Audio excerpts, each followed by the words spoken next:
All right. So is that the cue to start? Yeah, sorry. One, two, three, go. You're on. All right. Hey, good We have a starter afternoon, pistol. everybody. My name's Richard Sandoval. I'm the Senior Director of Community Programs here at Hope Incorporated. I also have the amazing Chris Chavez, who's our regional manager, state of Arizona, and I'll let him really talk about what he does for his programs because he's like the master at that. But if you don't know who he is, just ask around. Same thing with Hope. If you don't know who Hope is, really ask around, please. So we have been around for a couple of decades. We are the peer and family run organization pretty much for Arizona. There's a lot of great organizations that do amazing peer support. The one thing that really separates us is that we have a whole board of peers. Our CEO is a peer. 93% of our staff that are part of our frontline staff, administrative, management, all identify as peers, either through their own personal lived experience or through family. So, perfect example, I'm in recovery for mental health and substance use. So it's been a blessing. I started here 10 almost 11 years ago doing community service, right? So our mission and vision is really meeting individuals where they're at.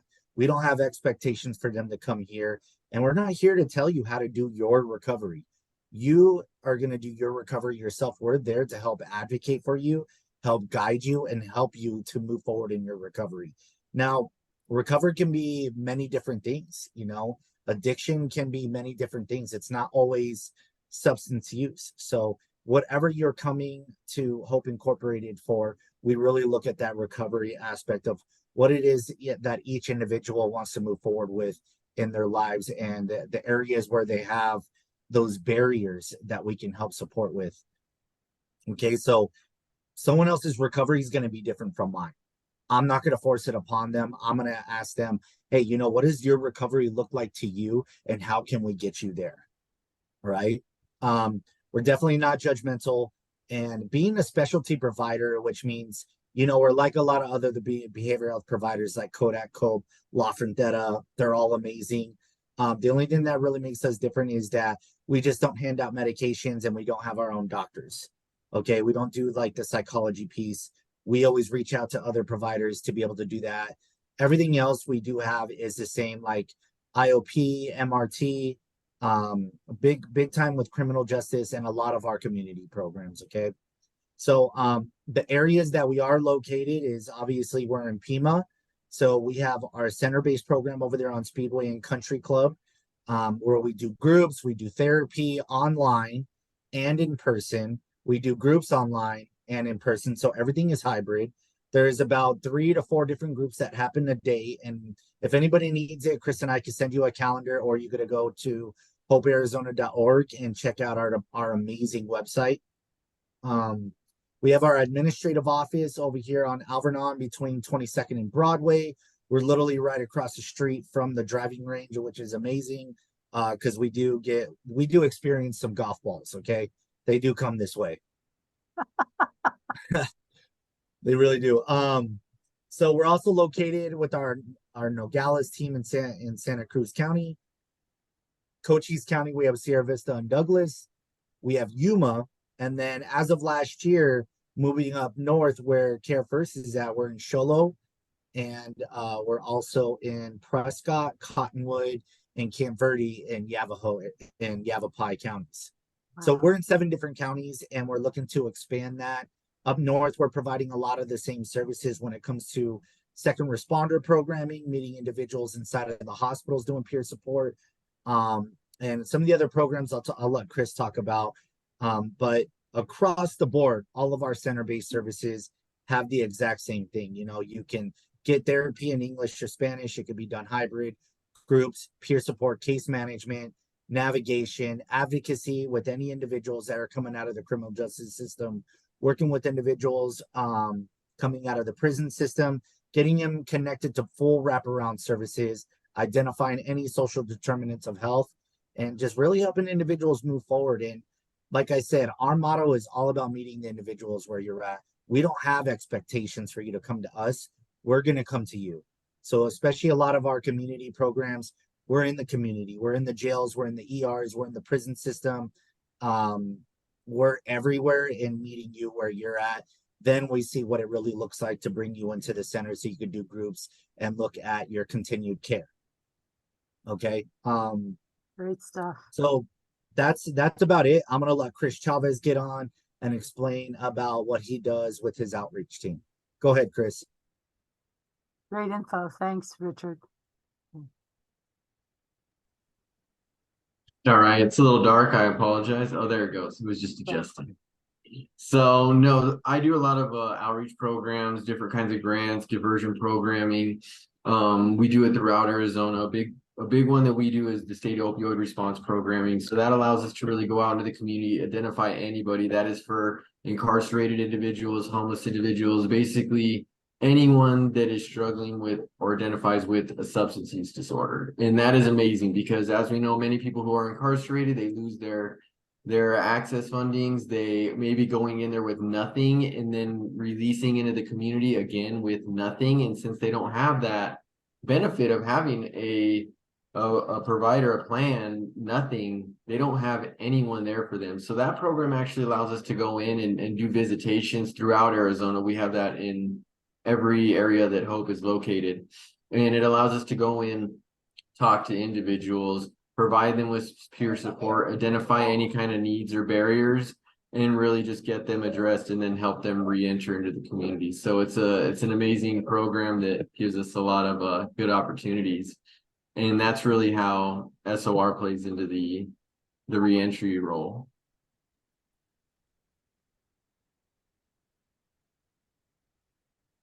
So Thank you Chris, so much, Chris. Yeah. when you say that there's nothing out there, I mean, are they just turned out of the wherever they've been incarcerated or wherever they've been receiving services? They're just sort of on the street by themselves. They have no one. Is that basically? Yeah, that's correct. So basically, if you were to go into the jail and you don't have access, you don't have a provider, you don't have insurance of any kind, you're gonna basically go through that trek kind of alone. I mean, you don't really have any of the stuff like, because many of the other health plans like Arizona Complete Health Banner, they are contracted with people like Hope and other providers to support these individuals during their incarceration, and then when they get out, to help set them up with appointments, discharge planning, all that kind of stuff. So that's the benefit that they have, just having a provider. So if they do not have that provider, they have nobody to really do that. I know that a big one that utilizes our services is probation and the public defenders. So when the public defender notices and they identify, which they are amazing, especially in some of these counties, they will identify somebody and say, you have nobody, let me connect you with Hope. And they'll literally just send us a first and last name. No, we don't need anything else, just that name, and say, can you guys go see them? And we usually have a diversion staff identify them, figure out if they have a health plan or not. And then from there, we go and find the right people that can support them and help them to get back into the community. And we do things from access applications so that when they do get out, all they have to do is that phone call, go and turn in some documents, and their access is kicked on, which is amazing. We also help with some of that stuff too. If they identify with substance use, we can actually go and buy them IDs. We'll take them down to DES when they get out. We set up treatment for them. So a lot of these treatment providers that do accept things like the SUVG and mental health block grants, we can actually get them enrolled in those programs prior to their release. And they just know this individual is going to be coming out. And in the second they're released, we have an intake ready to go and just get them right in. That's great. That is fabulous. Yeah. It's also Yeah. nice because somebody who has no support at all and they're going through court dates, a big thing in the court system is support networks, right? Who's showing up for you at the court? Who's there to support you? What do you have when you get out of here? And to be able to say nothing to, I have a peer support right here. They're helping me schedule these. We're working on a treatment. We're working on this plan. It's amazing to help advocate for those members that really have no support when they are released. Yeah. And definitely knowing what it's like to be that anxious to stand before the judge. Chris and I have stood before multiple judges, especially in front of Pima County, and know what it's like to be on the other end to provide coordination and care and advocacy on the other end. Same thing with parole and probation. We're doing peer support in all the specialty courts. We're really going to be opening it up to the wellness court under Judge Blue once they revamp it, but we have community court, all the superior courts like DTAP, drug court, mental health court, steps, smart. We're kind of doing it all, and it's only expanding more just because of everybody seeing that value of hey, we need peer support there. We need people with lived experience who know exactly what it feels like and have an understanding of all that. Yeah. That's great. That's great. Yeah. No, my hand up. Apparently, well, I don't know what's happening with but it's got your name is up, so I can't tell from this end. That's why I asked. Nope, I'm good. Okay. Cool. Does anybody have any questions for me or Chris?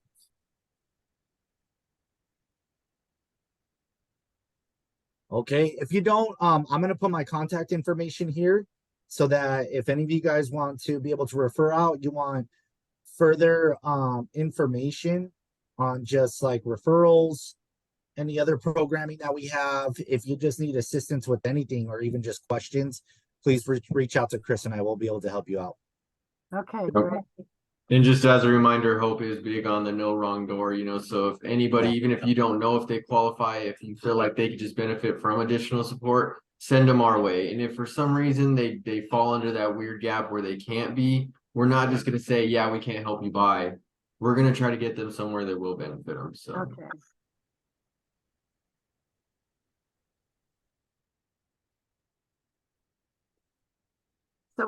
So when you're working with the peer support, do you go into are they allowing you to go into all those areas, or do you have to set that up ahead of time, like going into the ER, or do you just go in? Are you working through the system, or are you sort of just freewheeling?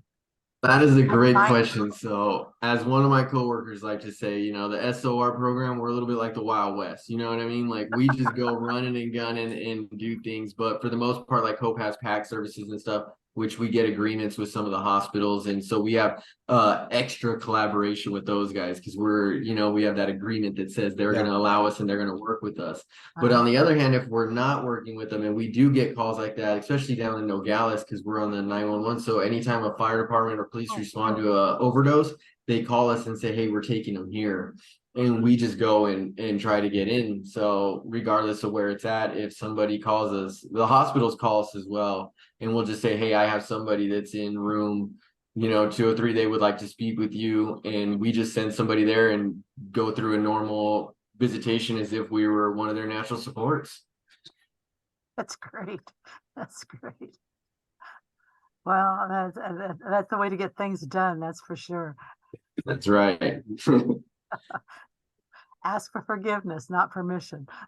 Yeah. Well, we haven't gotten kicked out anywhere, so that's a plus, That's right? good. That's Yeah. good. And it goes to show, like with a lot of our programs where we're more permanent in like the hospitals and the ERs, we always get MOUs set up, and it's a real quick process with them. It's just making sure we all have an understanding legally. Even up north with the hospitals, we have MOUs with the CRC, Cornerstone, Palo Verde, soon Great. Sonora, TMC. We just want to make sure we always have that set in place. That's great.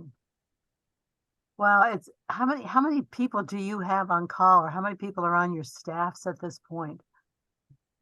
It just depends really on the program. But we have staff usually working about 24, about 7 days a week. But it's really just dependent on the program, and as much as it's really spread out, we're covering a lot of different areas in the community. Oh, that's great. Well, Tony, do you want to just because these guys are here and the work they're doing, you want to tell them what you're doing, what your program is? Well, gentlemen, first of all, kudos to what you guys are doing and coming from where you came from. You have a connection that really brings your passion to it. You can see that right away. My program is PSPI, Parent Student Prison Initiative. We work with people who've been incarcerated as well as on the streets and things to support kids. Been a school counselor for 18 years. That's the #1 kid that's constantly getting kicked out of school. generally drops out of school. And I was thinking with your situation, we could help out in terms of being able to support those people going through what they're going through by supporting their kids and their families.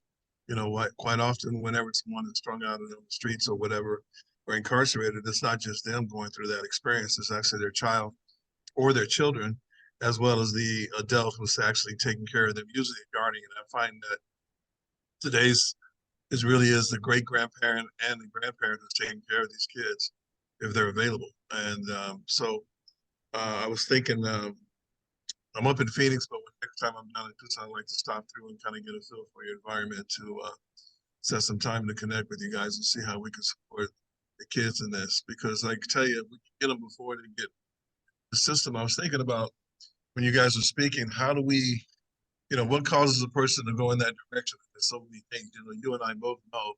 No one wakes up and says, I'm going to get strung out today. No one wakes up and says, I'm going to end up being homeless today. That it begins. And in general, right around middle school is the mindset. And so as a counselor, I've really gotten really big into mindfulness and teaching kids to think about what they think about themselves and how they see themselves. And we all know that most of these kids are in the schools that I work in are Title I schools, which is 95% free and reduced lunch.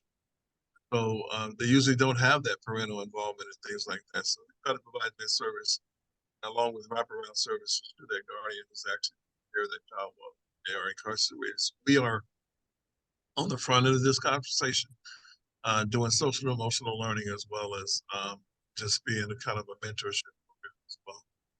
So I definitely would like to follow through and connect with you guys and see if we can support what you're doing over there to support those families.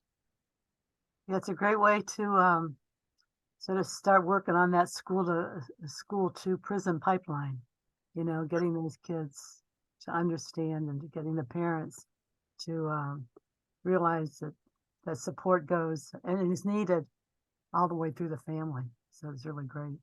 Thanks for your impromptu, Tony, but I just felt this was a great opportunity for these guys to know what you're doing because it's such good work.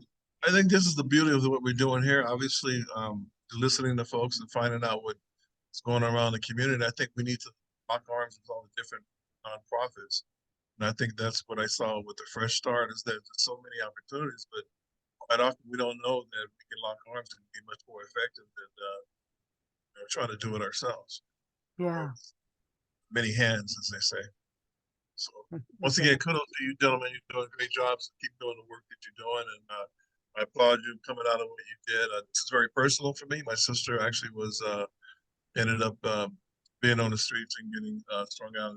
We found out later that she ended up committing suicide, and so it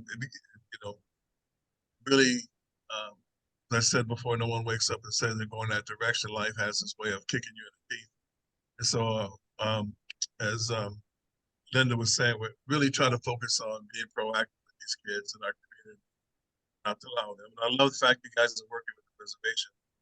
Because of what happened with my sister, I worked with Suicide Salon. They just had a 12-year-old commit suicide on the reservation last week. Oh. I know how prevalent this stuff is, and it's really he felt that his parents weren't there, and not that they weren't there. They were there. They were just mostly strung out or drunk every night, so he didn't see them as being there for him, and he didn't see them get the way out. And unfortunately, I felt bad because I just couldn't get to the res in time, and just can't get them all. But, just hate to hear those stories of your kid give a life like that. So, yeah, I definitely want to connect with you guys. Great. Okay. Yeah, thank you so much. And then also for the state opioid response stuff, we do support families as well. So if family members or people in the community just want somebody to talk to about the substance use, learning more about it, understanding why people may be doing what they're doing, they can always call us as well. That's great. That's great. Okay, well, thank you so much, and thanks to Dan Haley for all the good work that he's done over the years in creating Hope Incorporated and working so hard to expand it and make it available to folks across the state. We're really grateful. And thank you guys for all that you're doing. It's wonderful to hear that you're willing to just jump out and jump in at the first call. That's just great. So Linda, real quick, can I ask uh-huh. you a question? Sorry, Sure, what does go. HOPE stand for? What does the acronym stand for? I'm sorry. Helping ourselves in, pursue enrichment.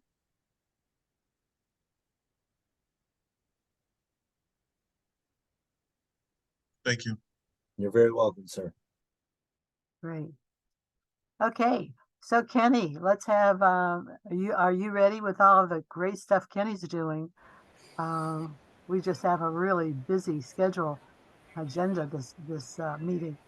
Kenny is, as you saw on the agenda, he's in 10 programs, so he has an incredible amount of information and work that he's doing for the community. So Kenny, thank you for what you do, and thank you for coming on to share with us today. No problem. Thank you for having me. So I know a few of you already. So I'll keep this really brief. So my name is Kenny Gutierrez. I represent Arizona Work DES down in Pima County and all the rural areas. But I'm not limited to Maricopa with about Maricopa as well. So back in 2017, we started a reentry program with really a handful of staff. But many years later, now we have about 40 staff members. We work with clients, not inmates. We work with clients inside the prison and outside the prison. So a couple of stuff we do. We have a 60-day program where clients are being released from prison.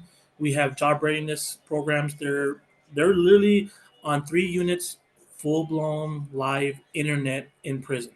So these guys are programming and women, programming, talking to employers, setting up job fairs, everything you can think of. We're doing them to get them ready for release.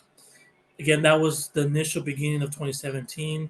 Now we have a lot of programs, but the one program that really stands out quite a bit is Tucson alone in the last couple of years has grown from 2, 3 staff members to about 10, with another 3 more to go. So I literally just got permission today to hire 3 more additional staff. A lot more stuff coming up here. A couple of stuff we're working on right now down in Tucson. We are at Winchester unit, Manzanita unit. We have a virtual program that I so like the way it's going. So we service about 120 clients on average per month. We do job development, so 4-week program. We also bring in a lot of community partners. In my many years of doing this, I still don't know everything. There's so many partners out there, and you know what? Networking is just the only way to go. And some of the talks I've had with some of the people on this board is, I'm not selfish. If there's something that you guys need from me, you can always reach out. I have a lot of stuff I always like to share and we'll pass out. That being said, Mr. Sandoval, I just sent you an email, so that was me. I like to see about Hope coming on to a virtual program. Just again, with all my programs that DES oversees, we are proudly can say we finally hit the threshold. We service about 52% of clients released monthly. So monthly, we get to see them in Flagstaff, Kingman, Prescott Valley, anywhere in Arizona. We do work with them. Some of the stuff that we're also doing, we're also in the federal penitentiary, so we're working in the feds. Again, same job development. It's just getting these guys and gals ready to be in society. Some future events I just got with Derek Leha with the Reentry Community Outreach Coordinator up in Maricopa. We're going to look at a youth program. And Tony, I've talked to you in the past recently. We are also at all 3 adult probation offices here in Tucson. One of the special programs we have is a youth program where we service the youth, charges adults from the ages of 15 to 24 with pro-social skills, getting them ready for society. And one of the big things that a lot of our clients ask us for is peer support classes. There's a high demand where a lot of these guys and gals are reaching out saying, Kenny, I want to become a peer support. Where do I go? And the 2 places I do mention are CBI and Hope Incorporated. So, Richard, I hope to talk to you soon because, here soon, I'd like to have you talk to these units, let them know you guys are the hot spot. So we can discuss that on another time. But again, we're doing all that we can. And again, it's just one of those things. One of the biggest things I'm really proud of is we're going to finally hire in Tucson a business service representative. So we have one dedicated staff member who's going to be working for just Tucson only to find all those employers who are Fallon friendly, who want to give these guys an opportunity. And it's just going to increase our job fair attendance and our productivity. So I look forward to having that person hired by the end of the year. Oh, Like I said, wow. other than that, being networking is the name of the game.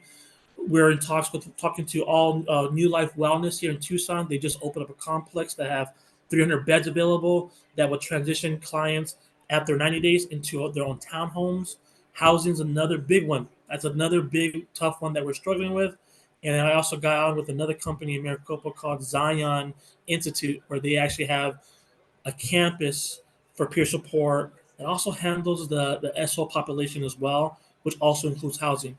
Again, the name of the game is just share the wealth. So what I bring to everybody here is if there's any way you guys want to talk to the clients, in person, or if you want to do it on a virtual aspect, I would love to re-talk to you and talk to you and see what we can collaborate with. It's just we're trying to we're on the same game, trying to reduce recidivism as best as possible. Will we be able to save them all? Unfortunately, that's not going to happen. But are we going to keep trying? Absolutely. So it's just one of the things I'm proud. Ms. Leatherman reached out to say, talk a little bit about my program. I can talk on forever, so I will just keep it real short. That's what we're DES and the direction we're going is we are all reentry at this moment. That's right. Have you connected, or I'm sure you have at some point, but with Doyle Morrison and the Transition Center and all the good things that they're doing with people coming out of the Pima County Jail? Not so much, and I like the fact that there is somebody on the county jail. We have yet to go down that avenue. Ah, It's the prisons right now. They're in there, and I think right now they need the most love. And I'm not sure if everybody here on this call is aware of it, but now in the prisons they have permission to give the clients Suboxone on the premises. So that's becoming a challenge right now to for someone who's been sober for X amount of time and to have access to something that can be addictive. We're kind of currently right now dealing with corrections as far as the direction of that because that's not a good way. That's not for us setting them up for success, but that's a whole nother discussion down the road, Miss Leatherman. wow. That is surprising. I'm so glad that you're able to do that. Yeah, it's just because clients are not all there coherent when it comes to trying to teach them stuff, and that's the pushback we're getting, and that's not always the safest environment to be in. Wow, it's intense. So, well, I just there's so much that you're doing that so what's the 4-week job readiness program? How do you run that? Just to give us sort of an idea, an overview of So that. we discuss resume building, mock interviews, soft skills, healthy workplace relationships, life skills, money management, and then we also bring parole and probation virtual, and they tell them the ins and outs, the expectations. We also bring on. There's a special program for food stamps, kind of like Christopher was saying. We help you with that. With any client that's completed our prison program or our virtual program, we give them a special 1-800 number that's only for them that automatically puts them at the head of the line. So they Wow. don't have to go into the DS office to deal with crying babies and long waits and that whole anxiety. We give them a specialized number that they call, and then within 15, 20 minutes, their food stamp is activated, and they don't have to go through that on that process. Wow. And then we have employers that come on as well. And again, just like everybody here, we have community partners that come on and say, hey, if you need help, we're here for it. Hope Incorporated will probably be one of the next partners I'll discuss down the road because peer support is a big thing. There's a big demand for that. Yeah. Yeah. That's great. That's great. Um, so what is New Life Wellness? You're saying it's coming soon. What's the New Life Wellness? So I'm not sure if everyone is familiar with New Freedom up in Maricopa. So due to some unforeseen circumstances, they're going through some growing spurts right now. So New Freedom program is they can go from once released, they can actually go through a 90-day program where there's a lot of vocational training, plumbing, HVAC, CDL, but they're stuck there. They have the program for 90 days. After 90 days, they can kick rocks. They're done. They don't have to be there no more. New Life Wellness, after the same similar program, same platform, after the first 30 days, they are asked to go to work. And they're going to be able to save their money and still program and live on the premises. So for the next 2 months, they can save all their income, and then by the Wow. time they graduate the 90-day program, they transition to their townhomes that New Life Wellness has. It's a Wow. brand new program. They're in Maricopa. They've been in Maricopa for about a year.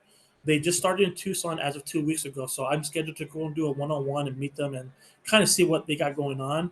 But they also have a location in Flagstaff as well. Wow. So it's just one of those things where, unfortunately, New Freedom is very much like New Freedom. So this will kind of replace that.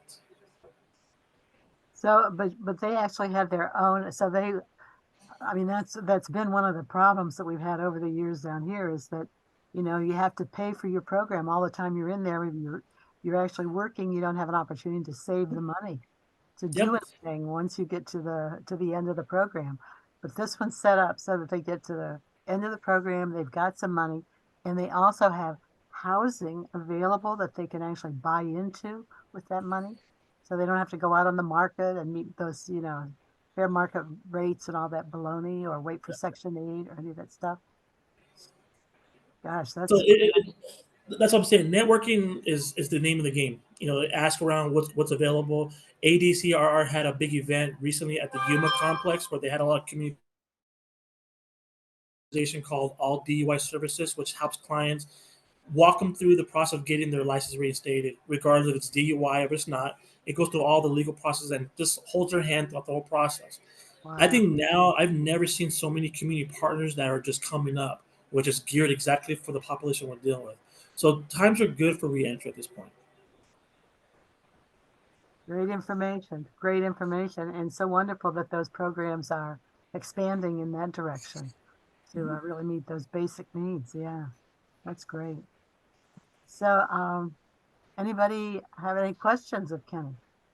I know y'all want to meet him now and get involved in those programs.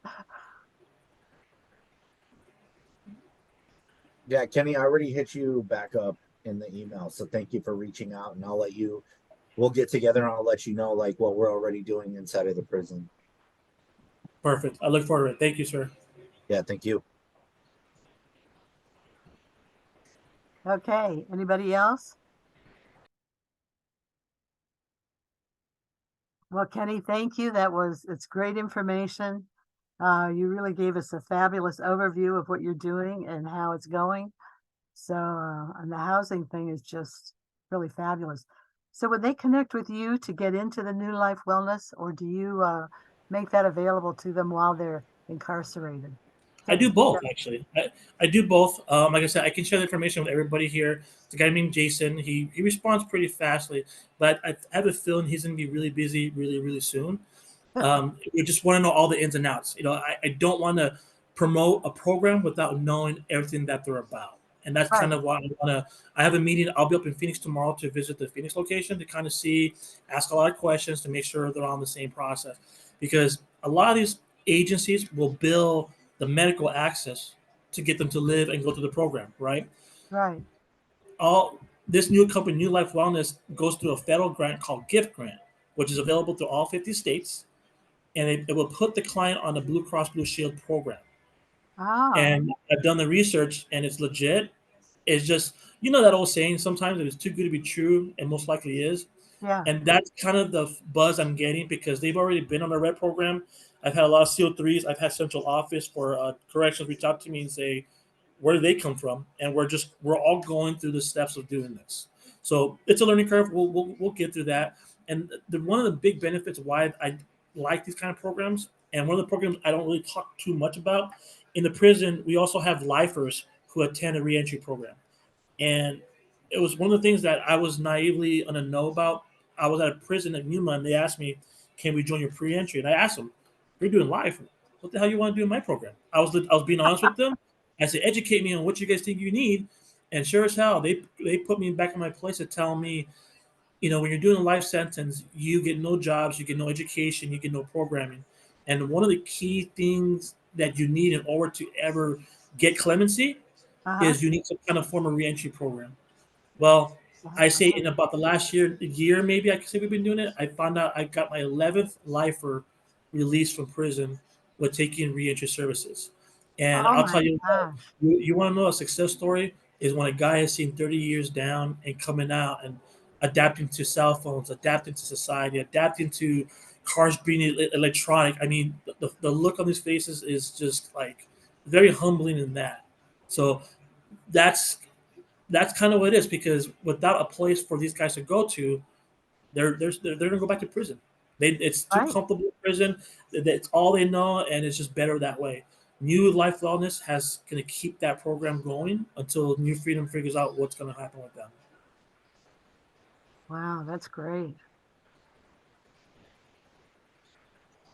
So you got, so who knew that clemency, part of that is dependent upon their being able to manipulate or maneuver in the community again. Holy Yeah. cow. And it's really sad that, the information came to you from the guys themselves. Isn't that incredible that it wasn't anybody in charge of those programs or that clemency area? It was. And I'll tell you what. I walked onto the Cheyenne unit, and I'll tell you what. If any one of the clients were respectful, were those guys. And the feedback we got when we found out our first lifer got out of prison, it was a domino effect. Everyone was like, "Okay, now we want your program," and it's kind of ironic because then every so often we'll get a knucklehead who acts up, and there it is. There's a lifer scolding him saying, "I would love to be in your shoes, straighten out," and that's what I'm saying. It's like one of those things where you service all the population. It pays it forward. Yeah, yeah. They can see the benefits of it. They can actually see it, and those guys are proof that you need to clear it up. Yeah, that's great. So, any other questions or comments for Kenny? Actually, then I got something funny. So, Kenny, 2 years ago, we were at a luncheon with I forget who it was, but I came up to you. I was like, "Dude, what's up?" And you kind of just looked at me like, "Okay, Yep. I don't know if I know this guy, right?" And then a couple days later, I talked with you. I was like, "Bro, like, what? You don't recognize me or something?" And then your brother Kevin's like, "Oh no, dude, that was my twin brother Kenny." And I was like, "Wait, you have a twin brother, bro?" And he's like, "Yeah." He's like, "So you met Kenny?" I was like, "Oh, dude," I was like so pissed off because I was like, "What's wrong with Kevin, man?" I was like, so that was my funny story of like first time meeting you when I thought it was your twin brother Kevin, because I know your brother very well, Yeah. so And a lot of people on this call don't know, but I do have a twin brother. He is a marketing manager for Cornerstone Behavioral. And it's just kind of funny how no matter what we do, we're always somewhat in the same job field. It's just Yeah. in this matter, I get them while they're doing good, and he gets them when they're doing bad. So many guys will tell me, like, "Hey, I ran into your brother, and what did you do? What happened?" Well, what happened, Kenny, was, whatnot. So it's just kind of funny how it works out that way. yeah, that's how that one worked. That's a good story. I didn't know you had a twin. That's great. If you get a chance to like see them and then just be like, "Oh, hey, Kenny," and then it's like, "Oh no, that's Kevin," and it's just like, "Oh my gosh," because it's like, wow. Really identical. Really No, identical. we're not identical, but unless you know one of us really well, Uh, you'll see the differences. When you don't, it's just by the naked eye. Then yeah, good luck on that one. Oh, okay. So a lot of family resemblance either way, that way. Right? Absolutely. Yeah, yeah. Okay. Well, this has been just information packed. I was hoping that Aracelli Corona was going to be on with us today. Aracelli's not on with us, is she, Miranda? Nope, she's not here. And I did send out the invite to everybody all over again. And so, no, unfortunately, sorry. Well, it's that time of the year. People are starting to get real busy.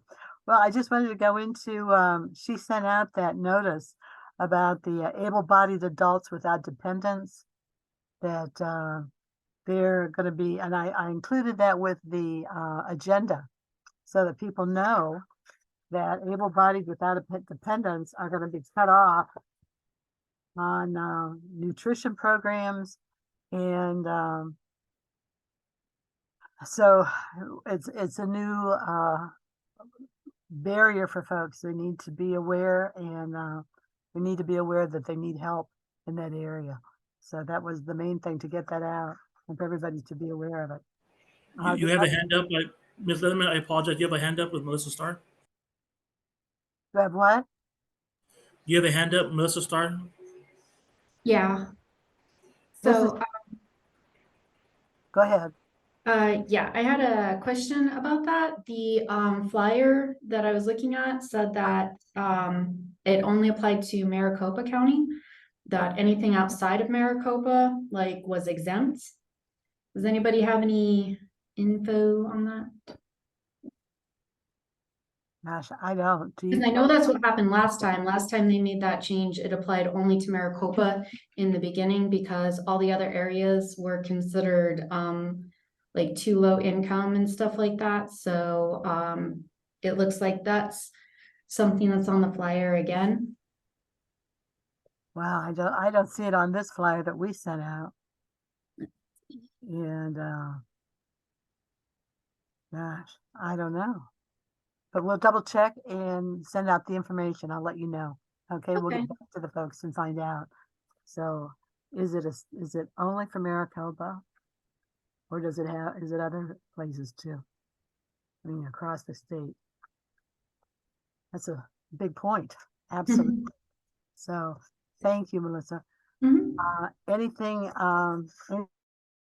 the other thing that I passed out with the agenda was the public defender flyers.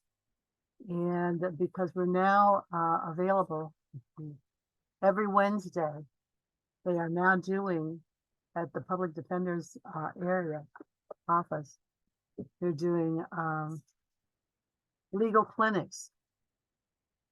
Sort of we started with Fresh Start. It's basically the same kind of services. But unfortunately, I understand that a lot of folks at our last Fresh Start program on the 21st of October didn't get the services. So many people came that they really, not everyone got served as we had hoped. So it was great that the public defender has set up these legal clinics. And I sent that out so that you can let them know the same services that are available through Fresh Start are now going to be made available every Wednesday, 8:30 in the morning until 11:30. They'll break for lunch, then they'll go back from 1 to 4. So it's lawyers and judges and special setups for the public defense legal clinics. So please, apparently they're calling some of the folks that they've run into, and that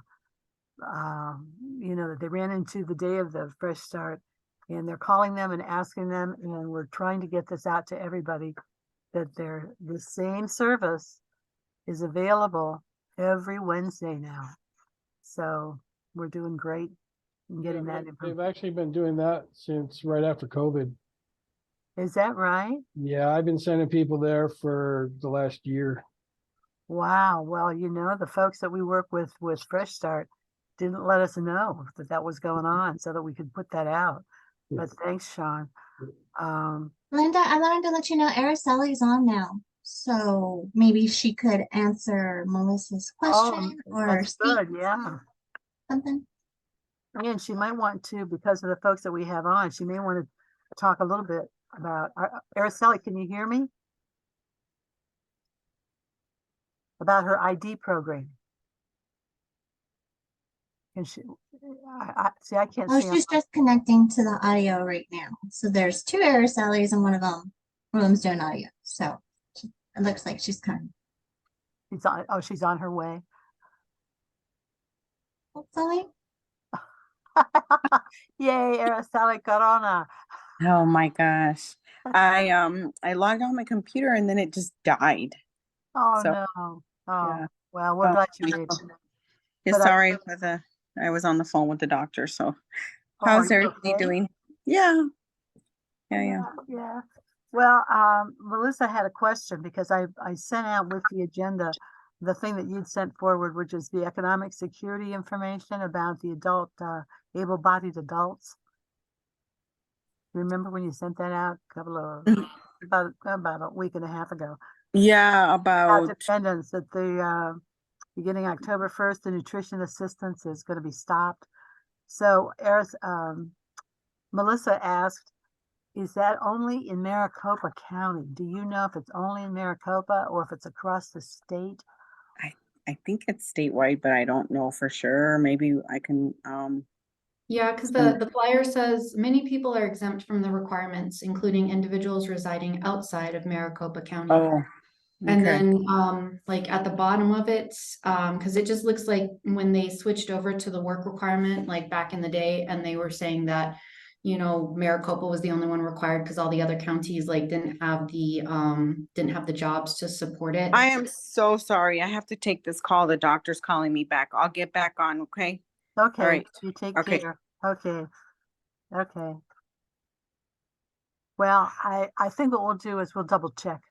We'll double check, Melissa, because this is probably, it took me by surprise and I mean, I don't want to be like, oh, well, it's just for Maricopa, but it says that if you live in a geographically exempt area, like on a reservation or outside Maricopa County, then it doesn't apply to you. So I don't want to be like, oh, well, we're not Maricopa, but it's like everybody's not Maricopa except for Maricopa. So I was Well, like, the thing is that what we're concerned about is we don't, if people aren't excluded, if they're not, we want them to get be on the nutrition program. And right? know that they can go for nutrition assistance. So yeah, I mean, when I read this, I'm like, oh my gosh, to be cut off of a nutrition assistance, that's horrible.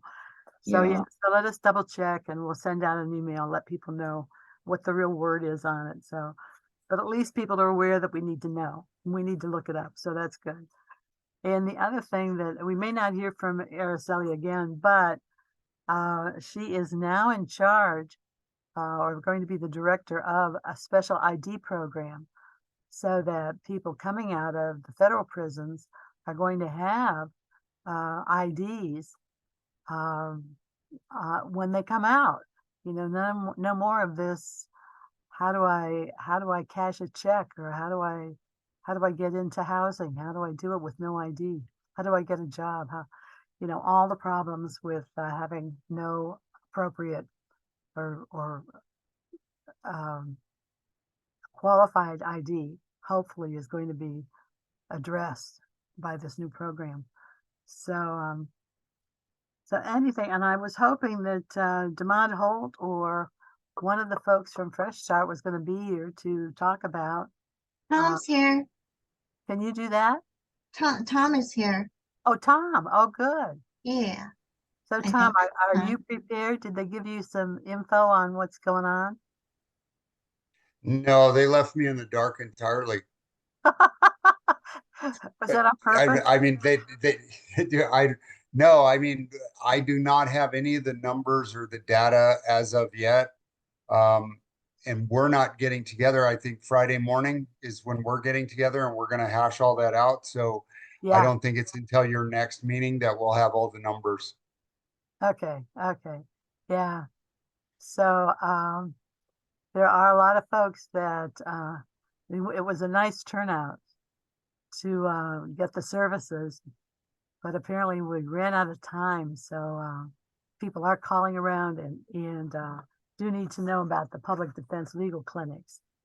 And I appreciate that Sean said this has been going on for a while, because those folks hadn't let us know until the 21st. So we're good with getting that out. Okay, so Tom, you want to just talk about maybe how you felt about what was going on the 21st? Can you give us even an update about what you- Certainly. And I can tell you about what's transpired since then. Oh, And good.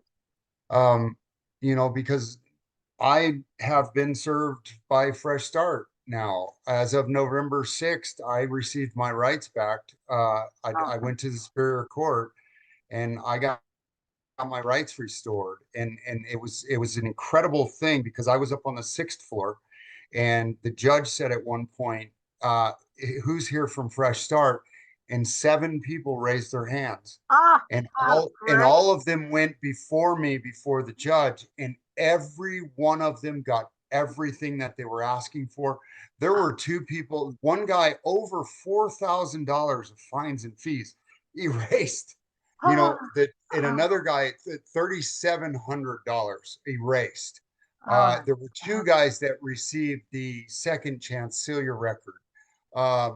It was a really cool event. And not knowing down on the 5th floor, it was happening also with another half dozen people that went through Fresh Start, because one of the guys that I worked with from the wildland firefighters, he was getting his rights restored on Monday, and he was having it done on the 5th floor.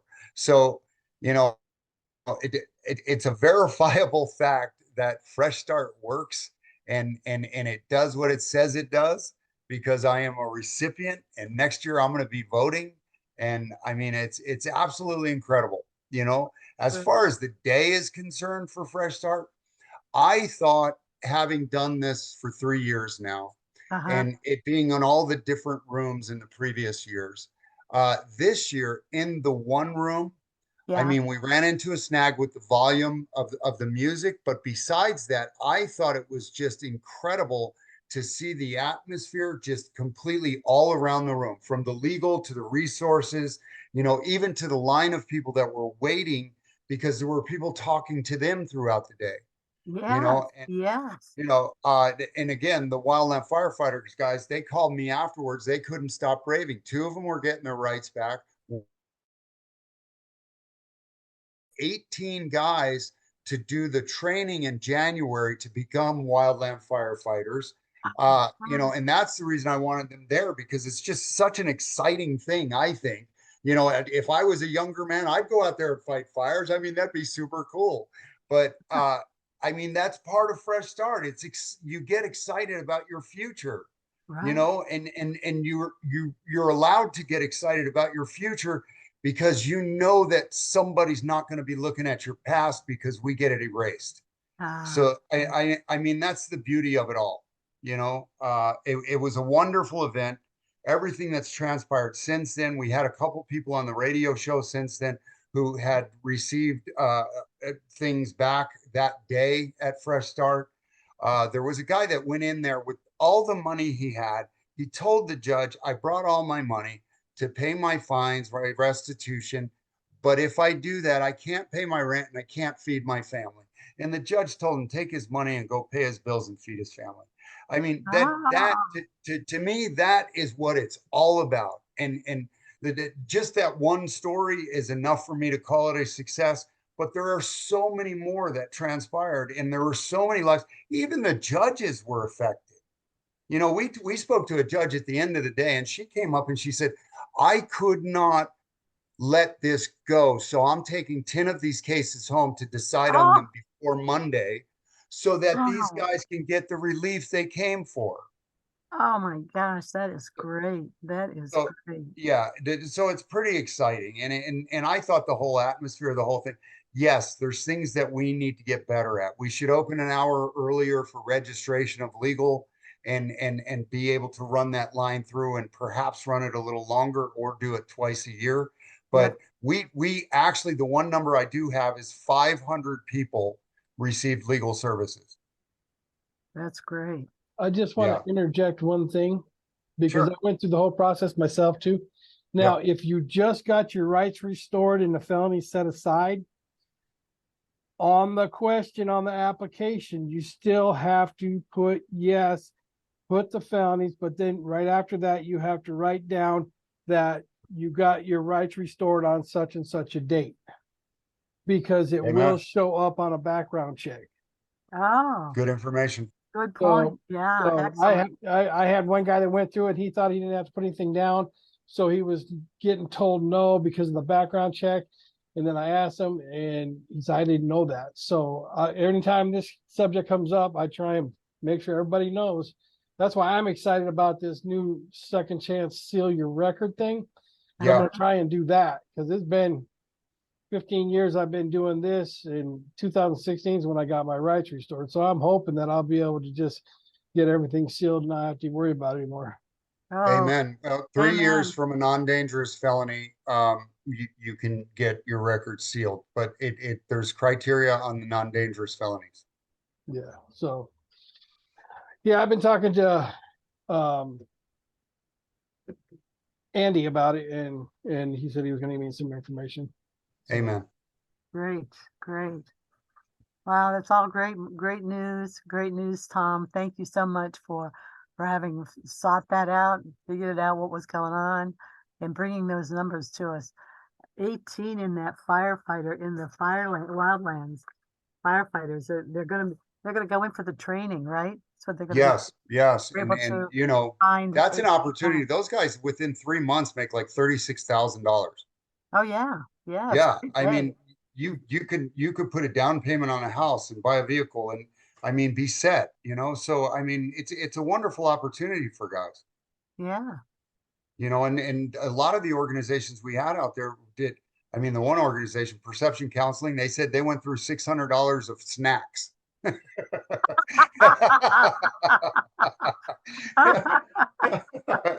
I didn't envy that part, but yeah. Yeah. I might have eaten $100 worth. There Is that you why go. you're on the phone with the doctor? Yeah, I thought she was being counseled the whole time. All those guys are funny. Well, I think it was a fabulous success. We had a lot of really great resources out there, and some guys came down from the Restore to Life from Casa Grande, and they had a fabulous day of just finding people that needed those services. That was, part of the thing was that Wildlands found that many that could be trained and were interested in being trained in the population we were, we're coming through there. That's fabulous. That's fabulous. And the Restore to Life just had a great day. They were running around. They had to photocopy papers, and they were really excited because they had to keep photocopying papers. People just kept coming, and was one of their best days for just actually talking to people who needed support and help. So that's great.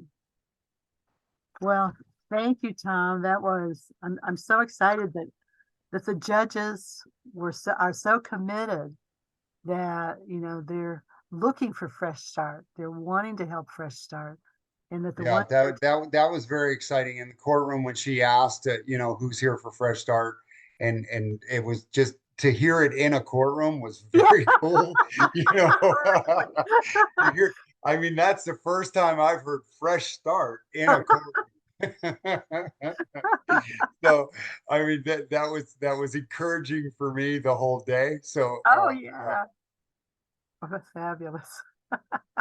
but again, the volunteers were absolutely incredible. Everybody that helped us put it together. But I mean, the public defenders, the county attorneys, the judges, all of the people that volunteered, the law students, Andy, our volunteers for Fresh Start, and our team.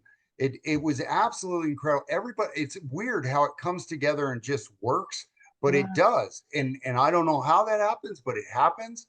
So it's just a blessing because, we touched a lot of lives that day. And I personally believe that God smiled at everything that had happened, because there were a lot of lives that were touched past the legal aspect and in the trauma help realm, where people are going to get the behavioral health needs met that will change their lives. And man, when we could put a person on the right avenue, the right lane, it changes everything. Oh yeah. Oh yeah. It's the happiest resource fair I've ever been around. I mean, people are smiling and hugging each other, and it's incredible for just those good feelings and when you're actually quoting like fines of $4,000 and $3,500, it's life changing. Those are such huge burdens on those lives that those judges can just miraculously wave it away. Hey, you don't know it anymore. Go for it. And I will tell you the one thing that the county attorney found value in is that if you pay your restitution, and it doesn't matter if you're paying $5 a month, but if you're paying on your restitution, they are more apt to wipe away your fines and fees, because the restitution has to be paid. They can't take that away. But if you're taking care of that, if you're taking responsibility and accountability, the judges are saying, hey, we'll get rid of all the other stuff that's hindering you. This might be a really good thing to bring up on Friday, so that we do some handouts about you know, so that people know what are some of the things that the judges really find attractive and can work with. Absolutely. And the thing on Wednesdays with the training at the public defenders and the thing on Friday afternoons at the city court, these are all just really, really advanced things that are happening right now that not many other people are doing. And to have resources inside the courtroom or inside the court building for people just to draw them to court to take accountability. And with the offer that we're going to change, you know, the restrictions on your future, that's pretty cool. That's right. That's great. Good stuff. Really But good. I'll shut up. No, no, no, because everything you're saying is interesting and it's good. So people need to know it and need to share it. So the other thing I want to share, I want to thank Sandy Davenport. Sandy, are you still on with us? Yes, I'm here, Linda. Oh, thank you. I want to thank you for sending me this copy of Guidelines on Getting Out. You know, this is a beautiful book, and I'm going to be sending, I won't be sending copies of it out, but Guidelines on Getting Out are Doyle Morrison at the Safety and Justice Program. People can pick up copies. That's where you got this copy, isn't it, Sandy? Right, right. Yeah. And yeah, I want to appreciate Doyle for that, for Oh, sharing a few copies, and they're trying to order more, you know, to give to their clients that come through. Right. And I'm going to send out the e-copy to everybody in Pcrc, so that you'll have Guidelines on Getting Out. You can look at it and see what's in there. It's something that Aracelli and I kept pushing and saying, where is it? Where is it? We want to have this upgraded and updated. And they have done a wonderful job of including a lot of programs that weren't in the original Pima County getting Guidelines on Getting Out. But if you're not in it, once you look through it, and if you see you're not in it, or you want to have additional programs in it, please, we'll send you the information for Doyle, so you can send it over to Safety and Justice, because they will be updating it on a regular basis to get in all the resources that are available in Pima County through Safety and Justice. So it's a wonderful, wonderful book. Dan Haley was one of the first ones to work on this and to get Guidelines on Getting Out developed and in the prisons and available in Pima County. And you know, the TPC, what is it? The homeless program held these out, or gave these out for years, and now then people stopped, and Pima County and the Safety and Justice Program has taken it up again and is going to make it available. Great information. And Miranda, this might be something that the Inside Out program can use. Some of these new information that they have here. Yeah, definitely. Yeah, a lot of new things about the like the Tucson Indian Center, the Turn Your Life Around, substance abuse support groups, wonderful categories and wonderful resources. So if there's anything else, or if there's nothing else, does anybody have any comments or any special programs coming up? Any announcements they want to make? Aracelli, do you want to talk about your ID program? Well, no, hold on. I want to do something first. Oh, okay. Program, you know, the AIC adult in custody that got released with it, I did not get to see what it looked like, just because life's been a little crazy, personally and at work. But I just wanted to say, like, as far as Fresh Start is concerned, you know, people helping with the reentry simulations that we had here in Tucson with the U.S. office and in Phoenix, they were like equally attended by folks that are justice involved, that are like in the criminal justice system.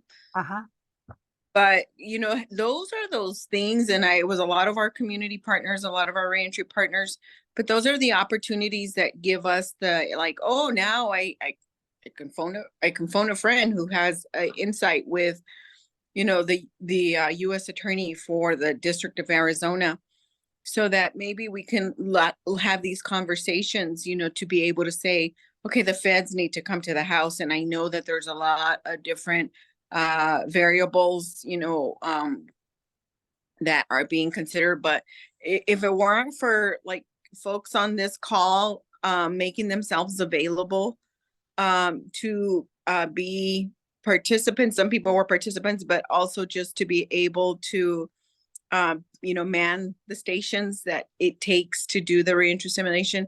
You know, people don't understand the influence that we're having and the challenges that people have. So I just want to say thank you to everybody who helped with the Tucson simulation. It was great. We had one defense attorney, federal defense attorney, and then, but at Phoenix, we had several U.S. attorneys who went through it, and one of them was like, "This is flipping ridiculous," and she used the F word really, because she's like, as much as I try, I just can't make it happen, you know. And that even my coworker Armando was like beyond himself, you know, just so fun. So these are those things that, you know, we can start using to be able to have these connections to then say, well, we really need you at the table when it comes to Fresh Start, you know, and these little conduit these like connections. But I also wanted to extend my thank you to everybody who came out to the Tucson simulation, the Federal Correctional Complex Tucson simulation, because our department heads were supposed to go through that simulation. Unfortunately, just as we were getting ready to do it, one of our coworkers on his way to work was killed. Oh, yeah. So it's been rough, and then I have stuff going on at home. So it's been rough, you know, at work and at home. So that's hence the reason why, you know, I'm chiming in so late. But I just want to say thank you to everybody. And as far as the ID program is concerned, I know that we're pushing forward, and we're hoping, you know, to make things happen. But let me tell you how ridiculous some states are. We had a guy today, and because I hadn't been to work on Monday, and then last week we locked down to let staff process, you know, what was going on with our coworker. Yesterday I was able to sit down with him and get a bunch of make him an appointment to go get his mental health and his medical health, you know, stuff situated in the state of Texas. And he's like, hey, can you make me an appointment for my driver's license? I'm like, yeah. He goes, yeah, I never got one while I was there. Or actually not even a driver's license, just a state ID. And I goes, because he got released, and he goes, and I came back to prison before I could get it because my appointment was so far. And I'm like, you're full of it. You know, I went in to the state, the state of Texas ID, you know, process system. Got an appointment for February 29th of 2020. Holy cow. It's that far in advance. I mean, it's that way where that long before you can get anything. And I think it was a leap year, and they added that day so far, like after the fact, because after that 29th of February, the next dates available were in April. Holy cow. Holy cow. Yeah. Going to be sharing this with my you know, my the people at central office, so that they truly how important it is, because I don't know why he did not get on the list, and he did not get his federal ID before he got released. So did have his birth certificate, we didn't have his social security card, and yeah, so it's going to be an uphill battle, but we hooked him up with medication to make sure that he'd be good for at least 90 days. And if we need to, we'll send him some more. Yeah. Yeah. The struggle. That's crushing to have no ID for all those months. All those barriers. Well, supposedly open up daily limited daily, but you got to go online and you got to be able to figure that out. So, Oh, and that's so tough. Yeah. but hey, thank you. Thank you guys. The Fresh Start was amazing, but most importantly, thank you for, just the support for the reentry simulations. It just makes a world of difference when people, and I was so excited. As a matter of fact, they've already told me you need to start scheduling something for early January so that we can have all our department head supervisors go through it, because our regional director had just walked through and was like, Warden, have you done it? Warden, have you done it? Because Oh, for the simulation. So they wanted another simulation in January. Wow, yeah, that's great. just because the holidays are here and we've had, just chaos. Yeah. Well, it's good that they're pushing it, and I bet we've got a lot of people that'll be able to participate this time in January. Yeah. Yeah. Great. Yeah. Okay, well, thanks for all you're doing. Sorry Yeah. you're having issues, but glad you're with us. Thank you. Yeah. I have one more thing. I'm trying to reach out to Veronica Torres, but if anybody knows of a successful story from a Native American woman, there's a call for that for I don't know if it's a national or maybe a statewide panel. So if anybody has any contacts, I'm still trying to get a hold of Veronica, hold of her. Well, Richard Sandoval. Richard, are you still with us? Or maybe Chris Chavez, the guys with Hope. They were telling us of a Native American woman, I think out of Sholo, that they've been able to help her stay sober for several months. Yeah. Okay. So I'll reach out to Richard, and I don't have Chris's information, but I see that he's still, I don't know, he came off mute. Yeah. No, I was just going to tell you that Richard's going to be the guy you're going to want to contact. So Yeah. Okay. that's his team. Okay. And did I give that right? I mean, she was a success story, right, Chris? I mean, Yes, ma'am. She's going to be a great success story. Yeah. Oh, awesome. Yeah. So that's these guys are have some really good stuff. So maybe other people too that she can get into. That's great. Yeah. Okay. Well, guys, is there's anything else? Anybody have any other comments, questions? We'll be looking for, well, now we don't have a meeting. We don't have a Pcrc meeting in December. December, we gave each other the month off. So we won't be coming back together until January. So if there's anything that people need, then you'll get with Chris, right, Aracelli, and get that worked out. And I mean, we can send out notices to people about the simulation in January. Even though we're not having a meeting, we can just send out notices to let people know and encourage people to participate. Okay. Yep. Yeah, and I just kind of wanted to throw out there. So we've had so many struggles with the calendar invites. I'm going to cancel the rest. And then for January, it's going to be a brand new one. I've even created a new Gmail account for Pima Reentry. That way I can separate it from my work one and things don't get so clouded and muddy. So yeah, if you guys I've got so many notifications today. If you guys get any notifications of things being canceled or the calendar invite, it'll all be taken care of in January. We'll have a brand new one, and hopefully we can, build up our. Miranda, I mean, I know you're struggling with it. We've been struggling with it. It I all don't know. because, well, I have no idea why. it's been so tough because we sort of relied so heavily on Julie Neff-Encinas, and her system was part of the court system, so it was like it kept itself clean, whereas ours is a little more complicated. It's just I need to fix the calendar invite and all will be well. So I did just want to give an update and a heads up on that. And then Okay. yeah. So Thank you. So it gives you a month to rest and relax and consider the whole thing. Yeah. Okay. Well, guys, we're finishing a few minutes early, but it's been a great meeting. So appreciate all the information.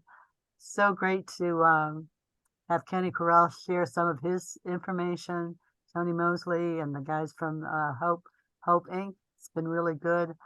Hope you're feeling better, Aracelli, or whoever needs the doctor. Hope whoever that is feeling better.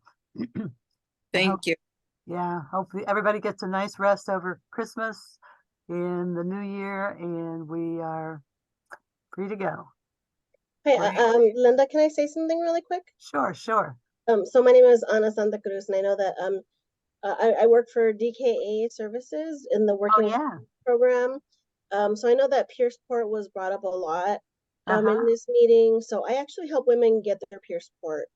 Oh, is that so- right, through DKA? Yes. Oh, Anna, that's great.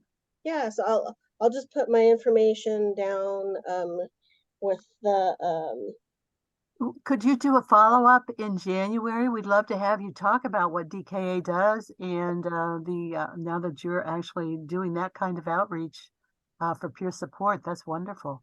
absolutely. Perfect. Well, then I'll set you up for presenting in January. Okay. Awesome. Thank you so much. Oh, thank you. Okay, guys. Meeting is over. Thanks for all your good work. Thanks for all your good information. Take care. See you. Thank Bye, everybody. God bless. Bye. Bye-bye. Bye-bye.